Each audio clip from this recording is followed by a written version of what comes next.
예, 교회가 희망이다라는 제목으로 말씀 증거하겠습니다. 작년 초에 인천에서 생활고를 비관한 일가족이 동반 자살한 일이 있습니다. 왜 생활고를 겪었는가? 아이러니하게도 집을 많이 소유했기 때문입니다. 이 가족은 빌라를 15채 정도 보유하고 있었어요. 언뜻 이해가 안 가시죠? 그런데 사실은 빈 털털이였습니다. 가족은 이 빌라들을 처음에 경매를 통해 한 채를 낙찰을 받고 전세로 돌려서 또 다른 집을 경매받고 이렇게 15채까지 불린 거예요. 순전히 빚으로 불린 그런 집들입니다. 문제는 무엇이었습니까? 집값이 오르질 않는 거예요. 집도 전혀 안 팔리는 거예요. 막대한 이자를 카드로 무한 돌려막기를 하다가 그만 뒤로 낮아빠진 것입니다. 한국의 부동산 신화는 지금 종막을 고하는 가운데 있습니다. 이렇게 된 원인이 무엇입니까? 바로 부익부 빈익빈 현상 때문에 그래요. 부자들이 개걸스럽게 한국의 부동산과 재물들을 다 먹어치우고 있어요. 이로 말미암아 미래에 대한 희망이 없다고 느낀 청년들이 결혼을 하질 않아요. 인구가 대폭 줄어듭니다. 그러면 부자들이 가지고 있는 부동산을 임대하거나 살 사람들이 없어져요. 결국에는 부자들도 함께 망하는 것입니다. 지금 한국의 상황은 이러한 수순으로 가고 있다는 거예요. 이사야 시대에도 이와 비슷한 현상이 있었어요. 우리 8절과 9절 한번 보시겠습니다. 자, 시작. 가옥에 가옥을 이으며 전투에 전투를 더하여 빈틈이 없도록 하고 이 땅 가운데서 홀로 거저하려는 자들은 화 있을진저 만군의 여호와께서 내게 말씀하시되 정령이 허다한 가옥이 황폐하리니 크고 아름다울지라도 거주할 자가 없을 것이며. 예. 그때도요 부익부 빈익빈 현상이 너무나 심각했어요. 그러나 미래가 어떻게 될지 걱정하는 지도자들과 부자들은 아무도 없었습니다. 11절도 한번 읽어보실까요? 11절. 자, 아침에 일찍 일어나 독주를 마시며 밤이 깊도록 포도주에 취하는 자들은 화 있을진저. 그들은 지금 신나게 자기들이 불려가는 이 부동산에 잔뜩 취해 있어요. 그리고 지금 손에 쥐고 있는 번쩍거리는 재물에 눈이 멀어버린 것입니다. 이로 말미암아 가난한 백성들의 한숨소리를 듣지 못하고 있어요. 가난한 백성들이 자신들에게 주먹감자를 먹이는 그런 모습을 보지 못하고 있어요. 더 치명적인 것은 하나님의 경고를 듣지도 못하고 보지도 못한다는 것에 있습니다. 12절 한번 읽어보시겠습니다. 그들이 연회에는 수금과 빛과 소고와 피리와 포도주를 갖추었어도 여호와께서 행하시는 일에 관심을 두지 아니하며 그의 손으로 하신 일을 보지 아니하는도다. 여러분, 여기서 하나님이 이스라엘의 부익부 빈익빈 현상을 방지하기 위해서 미리 행하신 일이 있어요. 그것이 뭐냐? 안식년과 희년의 율법을 선포하신 일입니다. 먼저 그 안식년 제도에 대해서 말씀을 드리겠습니다. 레위기 25장 4절 5절에 보면 제7년에는 땅으로 쉬어 안식하게 할지니 여호와께 대한 안식이라. 너는 그 밭에 파종하거나 포도원을 다스리지 말며 너의 곡물에 스스로 난 것을 거두지 말고 다스리지 아니한 포도나무에 맺은 열매를 거두지 말라. 이는 땅의 안식년임이니라. 이렇게 말씀하십니다. 여러분, 안식년은 7년에 한 번씩 오는 거예요. 이 7년째 되는 해에는 토지를 놀려야 돼요. 토지를 이용한 경제행위가 엄격하게 금지되는 것입니다. 만일 이 토지에 자생하여 열매가 생기면 그것은 가난한 사람들이 거두어가게 하셨어요. 또 이 해에는요, 반드시 빚을 탕감해줘야 돼요. 그리고 빚 때문에 종이 된 사람들도 풀어줘야 됩니다. 여러분, 안식년은 실상 부자들이 제도적으로 털리는 그런 해인 것입니다. 이렇게 이스라엘 전체로 재화가 균등하게 분배되도록 이렇게 만들므로써 이 빈부 간의 격차가 조금 보정될 수 있게끔 만드는 것이 바로 안식년 제도라는 거예요. 그런데요, 이 부자들이 완전히 탈탈 털리는 그 해가 있어요. 언제냐? 바로 50년에 한 번씩 돌아오는 희년입니다. 이때는 빚을 탕감해주고 노예를 풀어주는 것에다가 자기가 소유한 부동산까지 원래 주인에게 무상으로 다 돌려줘야 하는 것입니다. 여러분, 실상 이건 혁명이에요. 그러나 저항할 수 없는 그런 혁명입니다. 하나님이 정하신 율법이기 때문입니다. 누구나 다 그대로 실행을 해야 하는 것입니다. 이렇게 안식년 제도와 희년 제도만 제대로 지켜줘도 이스라엘 안에는 절대로 부익부 빈익빈 현상이 일어날 수가 없는 거예요. 그러나 이사야 시대의 현실은 무엇이냐? 안식년 제도가 전혀 실행되지 않고 있어요. 희년은 아예 꿈도 꿀 수가 없어요. 근데 이렇게 된 이유가 뭐냐?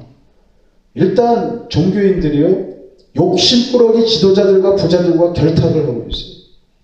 그러니까 안식년과 희년을 지키지 않아도 하나님의 율법을 왜 실행하지 않느냐 하면서 딴지를 거는 그런 제사장들이 없어요. 하나님께서 이사야 1장 13절에서 헛된 재물을 다시 가져오지 말라. 분양은 내가 가증히 여기는 바요. 월삭과 안식일과 대회로 모이는 것도 그러하니 성회와 아울러 악을 행하는 것을 내가 견디지 못하겠노라 하신 이유가 바로 여기 있는 것입니다. 가장 중요한 종교가 타락해 있어요. 백성들에게 율법을 환기시켜야 되는 이 제사장들이나 선지자들이 직무유기를 하고 있다고 지금 하나님께서 크게 분노하고 계시는 것입니다. 간혹 그 옳은 제사장과 선지자들이 일어나서 지도자들과 그 부자들을 책망할 때가 있어요. 안식년과 희년의 율법을 실행하라고 이렇게 압력을 넣습니다. 그러나 이 지도자들이 어떻게 나와요? 부자들이 어떻게 나옵니까?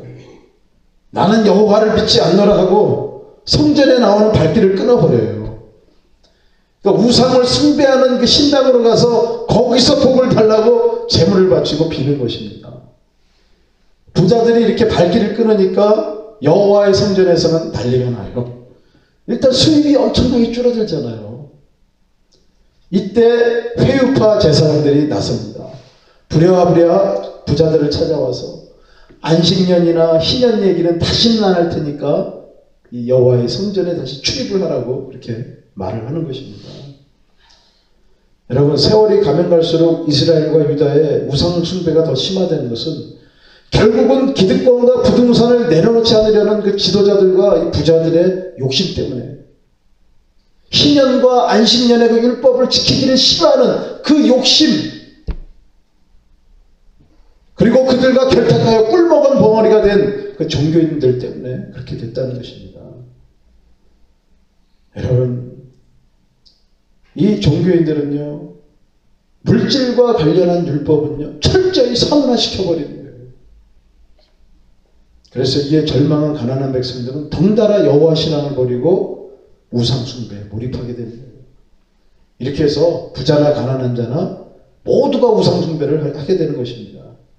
그러므로 이사야 시대의 북이스라엘과 남유다는 전혀 희망이 없는 사회가 되었고 하나님도 가혹한 심판을 준비를 하셨던 것입니다. 이후에 아수르가 쳐들어오고 북이스라엘은 산산조각이 났어요. 나라 자체가 없어져 버렸어요. 그러나 남유다는 살아남았어요. 하나님 보호하셨습니다. 이게 어떻게 된 일인가요? 이사야의 이 회개하라는 그 말씀에 반응한 히스기야 왕의 결단이 있었기 때문에 그렇습니다. 역대하 31장에 보면 히스기야가 개혁운동을 일으키는 장면이 나와요. 크게 두 가지입니다. 첫 번째는 유다 여러 성읍에 있는 우상의 주상들과 아세라 목상들을 다 찍어내고 산당들과 재단들을 제거하는 그 운동을 벌였어요. 두 번째는 성전 정풍운동을 벌였어요. 제사장들에 대한 그 재교육과 재배치에 들어가고 제사장들이 자신의 직임에만 열중할 수 있도록 생계 문제를 해결해 주었습니다. 특별히 백성들이 11조를 성실하게 내도록 이 국가적인 차원에서 팍팍 이렇게 밀어주는 것입니다. 이것은 제사장들이 이 부자들의 입김에 좌우되지 않도록, 그들의 금고에 좌우되지 않도록 그리고 방패막이 역할을 자임한 것이었어요. 이 두 가지 개혁이 물론 완전히 성공하지는 못했습니다. 그러함에도 불구하고 역대기 저자는 21절에서 히스기야 왕이 하나님 보시기에 선과 정의와 진실함으로 행했다, 이렇게 평가를 내립니다. 이로 말미암아 남유다는 그 아수르에 의해서 멸망하지 않고 이후 135년간을 더 생존하게 된 것입니다. 여러분, 이 교회는 부자의 편을 들어야 됩니까? 가난한 자의 편을 들어야 됩니까? 여러분, 둘 다 아니에요. 하나님의 편을 들어야 돼요. 그런데 하나님의 눈은 주로 누구에게 향하십니까? 가난한 자에게 향하십니다. 그래서 교회는 하나님의 눈길을 따라서 가난한 자들에게 늘 포커스를 맞추는 것이 당연한 것입니다. 그렇다면 교회는 가난한 자들을 어떻게 도울 수 있겠는가? 투쟁의 현장에 가서 같이 머리띠를 두르고 같이 이렇게 구호를 외쳐야 되는가? 예, 그것은 아니에요. 우리는 히스기야의 예를 따라야 될 줄로 믿습니다. 가장 중요한 것은 교회를 교회답게 만드는 거예요.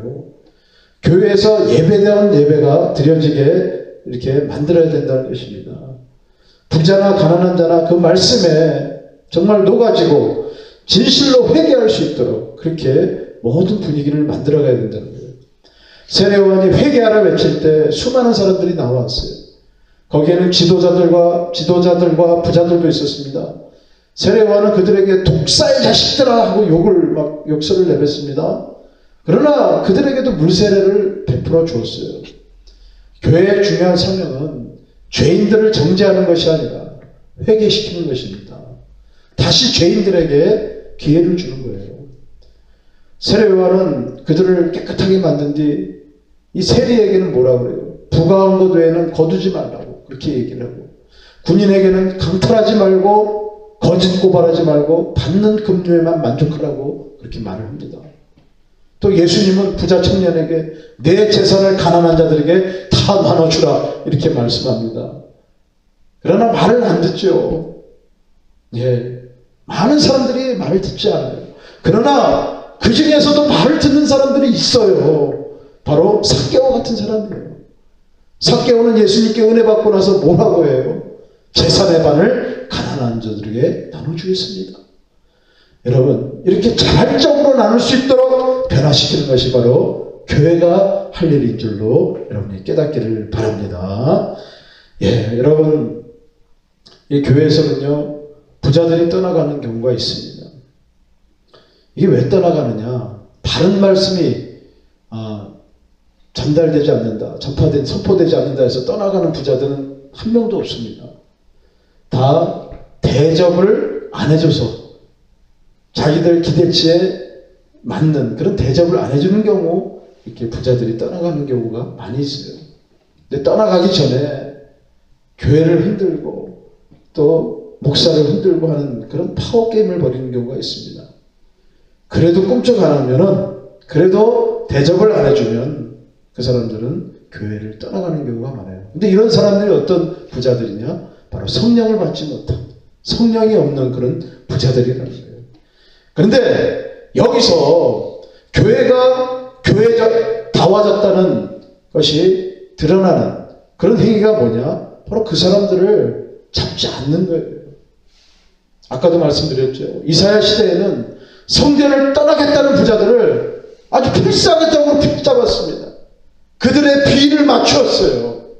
그러나 그것이 바로 하나님의 분노를 크게 산 이유가 된 것입니다.